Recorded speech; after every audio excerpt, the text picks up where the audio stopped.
Thank you, my friends. I just left our friend Sean Atwood for his show. I'm jumping right from that 1 hour straight without surcease, without a hiccup, without any type of stop. And now here we are with you because I hope you recognize how critical it is that we speak. This morning's discussion was absolutely incredible.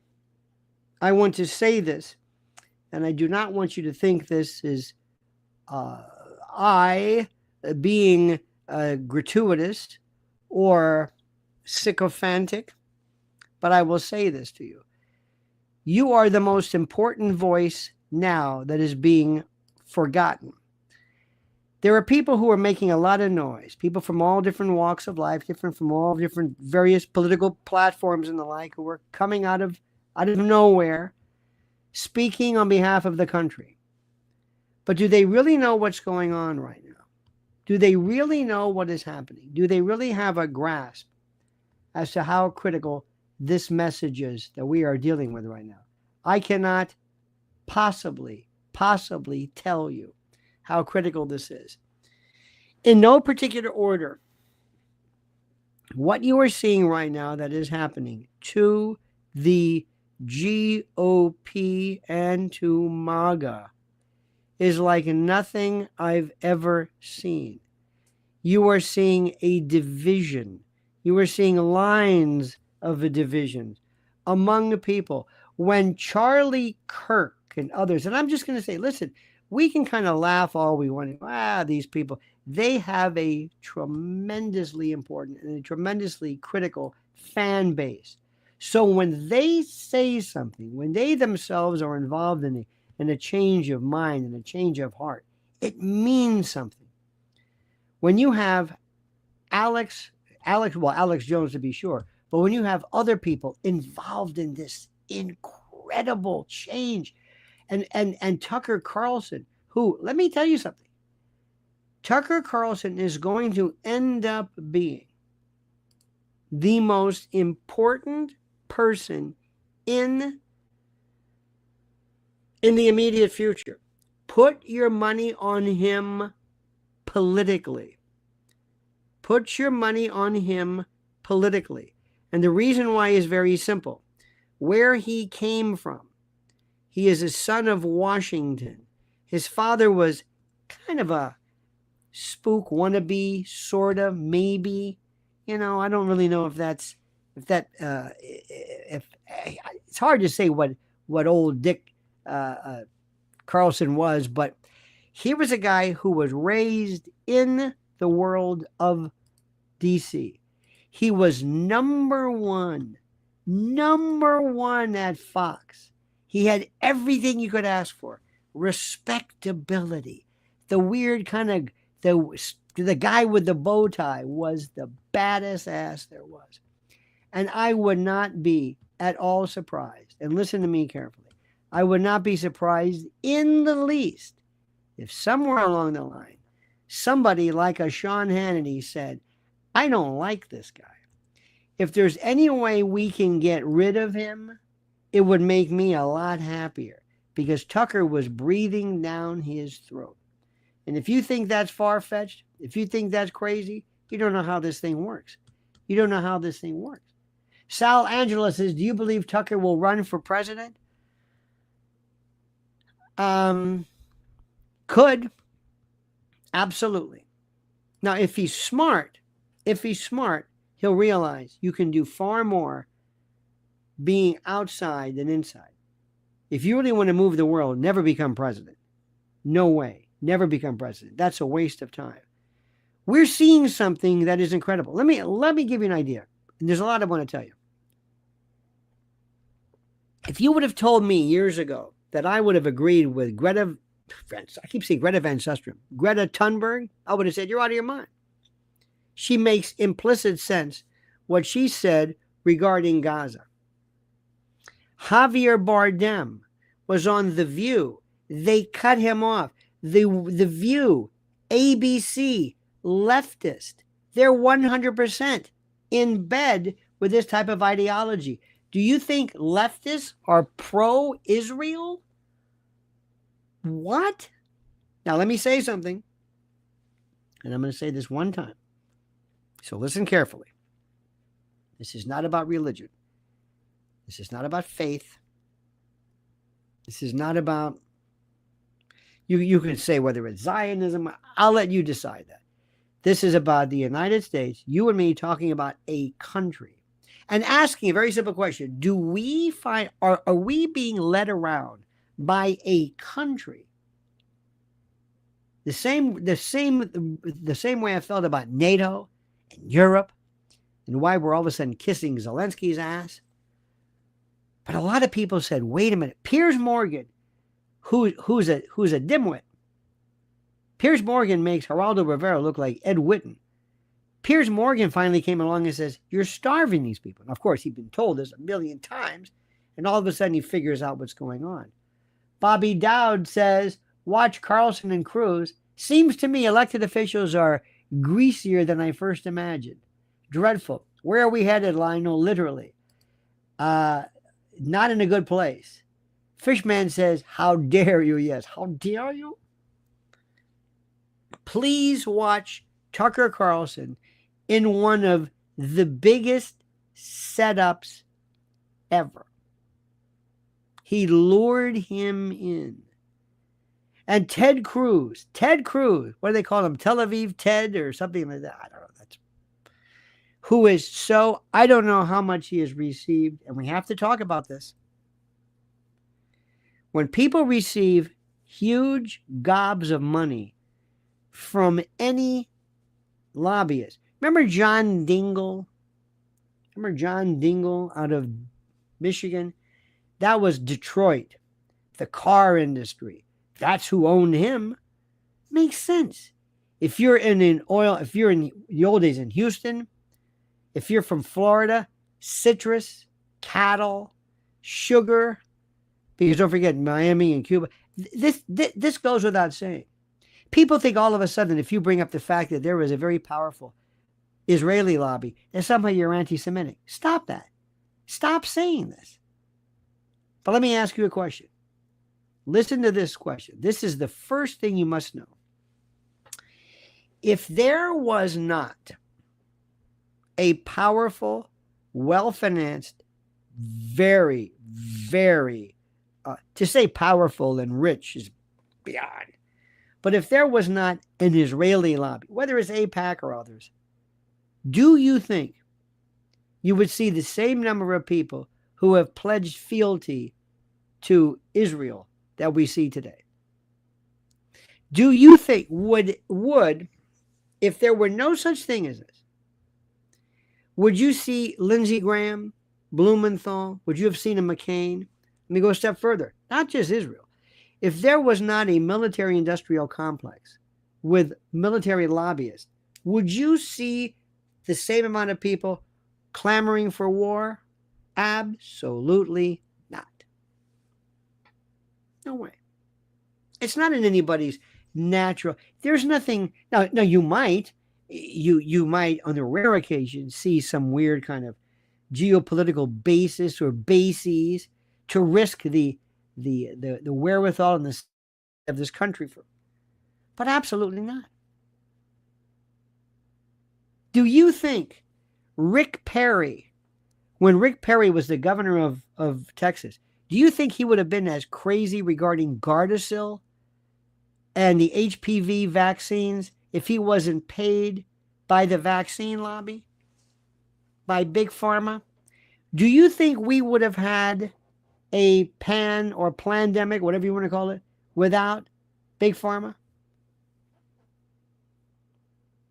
Notice how they're pushing, they push China. China, blame China. China's fault. Really? How much money did China put into this? Do I have to tell you this? Do I have to? Even Hollywood. Hollywood years ago was bought off by Intel, CIA, from the days of Frank Capra. You have only an idiot doesn't understand how this thing works. Period. Only an idiot doesn't understand this. Now, the question I have is simply this. Do you think President Trump has lost his mind? What's your take? I have a video that is going to drop. I talked to an investment and a friend of mine, his name is Bob Kudla. One of the most fascinating takes there is. And you've got to listen to it. And I like to listen to it. He's an investment person. And he says, let me tell you what's going to happen. This is the best thing. Iran is ready for and these aren't his words per se, but many people believe this. Iran is ready for a revolution. How many of you have heard this? How many of you have ever heard this? Iran is ready for a revolution. And what this is going to do is this is going to promote, prompt, accelerate, wheedle, cajole, push, nudge, the people of Iran to overthrow these autocratic, theocratic mullahs. You believe that story? You believe that? Have you heard that story before? That they're really Western at heart. That they love us. They want blue jeans and pink hair and mini skirts. They're tired of the morality police. And the people of Iran, they're not into these. They're not into this. These Muslim extremists. They're regular folks. You heard that story? Have you heard that story? You think that's what they want? Do you think that's what? Do you think if somehow the bad guys, the theocratic, not hegemons, but these folks that we can replace them, that there'll be this swarm? Who do you think they have in mind to replace? You ready for this? I cannot believe this. Who do you think? And I heard some Israeli folks say this, and some Americans as well. Who do you think they want to take over once Ayatollah Khamenei and others are? Who? Tell me. Thank you so much. Did you see this one? Pahlavi, the Shah's son. I couldn't write this better myself. I would have been straight to Langley and said, what are you people doing? This is Operation Ajax. Get as far away from the Pahlavi, from the Shah's family as you can get. Get somebody else. Get somebody who might look like a cleric or somebody who is really one of ours. Get a moderate. We'll put somebody in. But no, this is how brain dead they are. Oh, no. You don't tell us what to do. We're going to tell you what to do. When I heard this, I couldn't believe it. I couldn't believe what I'm saying. I was before listening. It was they said Tehran is in darkness and the president's in the war room and the situation room. And I'm thinking, dear God, is this the Trump I think I knew? Tell me that they're just going to change their mind. They're going to meet. Tell me they're just going to have this meeting and that some envoy or somebody is going to meet with some envoy or representative of Iran and they'll iron out some deal. Bibi will be furious because he wants complete and total surgical excision of the power base. They want regime change. They want these people done. They want. Is Trump going to be able to say this is as good as it gets? Will Trump ever back off and say we've had enough of this? I have put my country to the test. I have risked the world, and I'm not sure anymore why I'm doing this. I understand the money. I understand the lobby. I understand but why am I doing this again? How is the world benefiting? See, one of the things that people, I think, forget is I think deep down inside, Trump is a decent guy. Now, he's decent. Sometimes he's a little crass. Sometimes he's a little bit too name brand. But I want to see if I want to show him just like Carter supposedly was it Carter? Yeah. Was it Carter? Anyway, somebody showed pictures of Gorbachev or showed grandchildren, pictures of their grandchildren. And somebody needs to get to the president and say, this is your legacy. Let me ask you a question. Do you believe that President Trump was forever changed, forever affected by the assassination attempt? Do you think President Trump was affected positively, permanently by the assassination attempt? And if so, how do you think it affected him? Did it make him appreciate life more? Did it make him say, and when I think Bibi said, or somebody said, that Iran was involved in a number of attempts to kill him, do you think Trump bought that? Do you think he believes that? Do you think he thinks about that? How has that affected him? Has it made him appreciate life more? Has it made him more vindictive? Remember what got George W. Bush really pissed off? I mean, focused on Saddam Hussein. They tried to kill my daddy. Remember that? These are things which are so important because they decide and they inspire the tenor and the focus and the anger and the direction of this. Do you think that's possible? How do you think this matters? If I sat down with the president, I would say, Mr. President, do you understand what you're going to do, what your legacy is? Nobody is saying, sir, not to prevent or not to try or not to negotiate against nuclear weapons. Nobody. But nobody. Where did you get this idea of going after them, dropping the mother of all bombs or bunker busters? Where did you get that from, sir? Where did you get that from? How did this happen? What was it that made you think that? What was it that put you in the position, sir, of thinking this makes sense? Why would you ever do that? I would show him pictures. And by the way, remember, nobody's talking about Gaza anymore. Nobody. Nobody's saying anything. Freedom says, for many decades, USA has been the survivor of the world's issues, both financially and physically. We ever going to say it's time for America too to fix itself and not the world? That's an excellent point. I'm going to say something which I think is the most important, and I thank you for that. I thought we were the good guys. I thought we were responsible for doing what was right. I don't understand what this is about. Why are we being told? Why is this? Why must we why are we the Luca Brasi for Bibi Netanyahu? Now, I don't know whether you see it that way.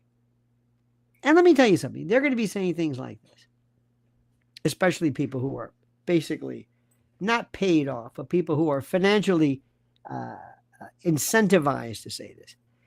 Iran has said death to whatever. Iran has said this. Iran has said.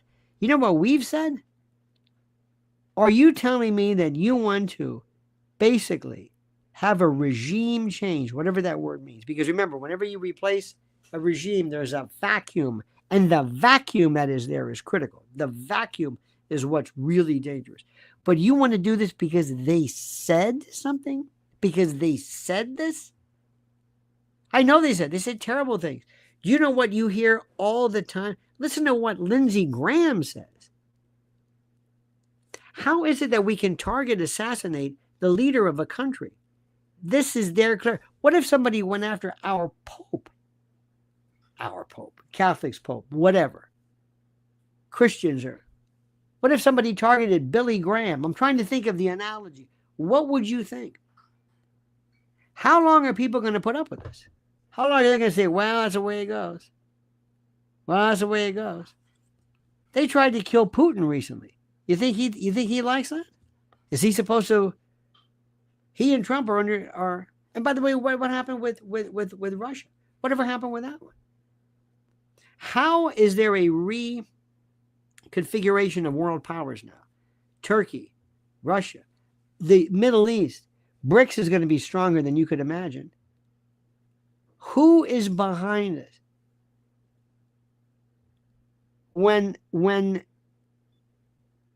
Ted Cruz couldn't answer basic questions about Iran, how many people there were, where it was, what is their societal makeup, he couldn't answer the question.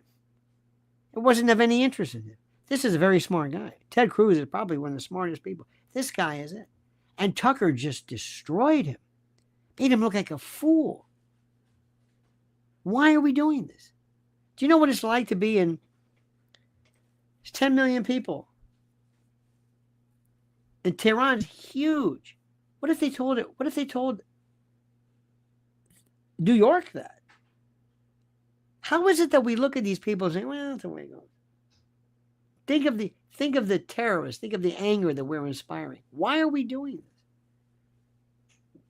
And I'm going to ask you another question. This is the question which many people are asking. And it's one that if you go on, Fox News or something, they'll be able to answer the question flat out. But the question is, why can't we have a nuclear bomb? Everybody else does. Whoever has a nuclear bomb has incredible bargaining position. They have the incredible ability to negotiate for themselves. Why can't we have a nuclear bomb? Why? Explain that one. How does that work? How? Go ahead. Answer me. Well, it's better off that they don't. Okay. Why can't we have one? Well, because you're crazy. Why do you think you're crazy? No, maybe we're not crazy. We're the United States and other people. Everybody else has it. And I love the way they ask, you can't, everybody knows. I mean, I don't know, but everybody seems to indicate that Israel has a nuclear weapon or nuclear bombs. I mean, but you can't answer that. And it's a joke. And they play these games where they're pretending maybe they do it. I don't understand it. None of it makes any sense to me. Why are we doing this? And let me also tell you, I was just telling Sean Atwood this, and I want you to listen to me carefully. You are going to hear one day, somewhere, there's going to be something to the effect of breaking news. And that word breaking news means nothing to most people because everything's breaking. But somebody's going to say, you're going to see a nuclear weapon, a nuclear device. First is a bomb, because when people think of a bomb, they think of, Hiroshima and everything. But a nuclear weapon was detonated in wherever. A nuclear weapon, a nuclear device. And that word nuclear is going to change everything. Everything.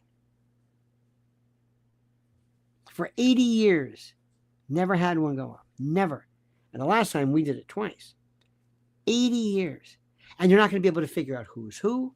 You're not going to be able to figure out who was responsible, who helped or aided and abetted. We don't know. There's going to be disinformation. There's going to be, and the information is going to be like that. It won't be CNN that breaks the news. It won't be Fox News. It'll be whoever. And a new legion of folks are going to be making news, and that's Joe Rogan and Tucker Carlson and others. People that people with tattoos, and one guy who they're going to command more respect from their enormous audiences than Fox News could ever do. And it's going to change everything. And already you're seeing a realignment. You're seeing this dissolution of this left-right world. Those words don't mean anything anymore. Get ready. I mean, this is like nothing you have ever seen ever. So, my friends, I want you to listen. Oh, John McGuire said, if Iran wanted that thing, Chad doesn't let me use the word. Couldn't they just have bought a few? Well, it's not necessarily. I don't think the type of thing that they would want to buy is something that requires a little bit more expertise and the like than just having something in a recoilless rifle or a backpack. It's a little different. So I don't know. It's a very, very good question. I just hope that one day we hear President Trump says, all right, that's enough. Send this one over, send whatever, send some envoys, send some whatever. Marco Rubio, I don't know if you're able to do this. Marco Rubio is so aligned. Keep Ted Cruz out of this. Because remember, Ted Cruz is not acting on behalf of the United States. Listen to Rand Paul. Listen to Tucker. And if you pray, if that's your thing, I ask you to pray. Because we are going to need it like you cannot believe. My friend, it has been a long day for me, and I'm sure for you as well. Tonight, from 1 to 5 a.m., on WABC, please listen, tune in. 77 WABC, Heritage, 50,000 watt monster. It's a mother. 770 WABC. You can also go to WABCradio.com or get the app.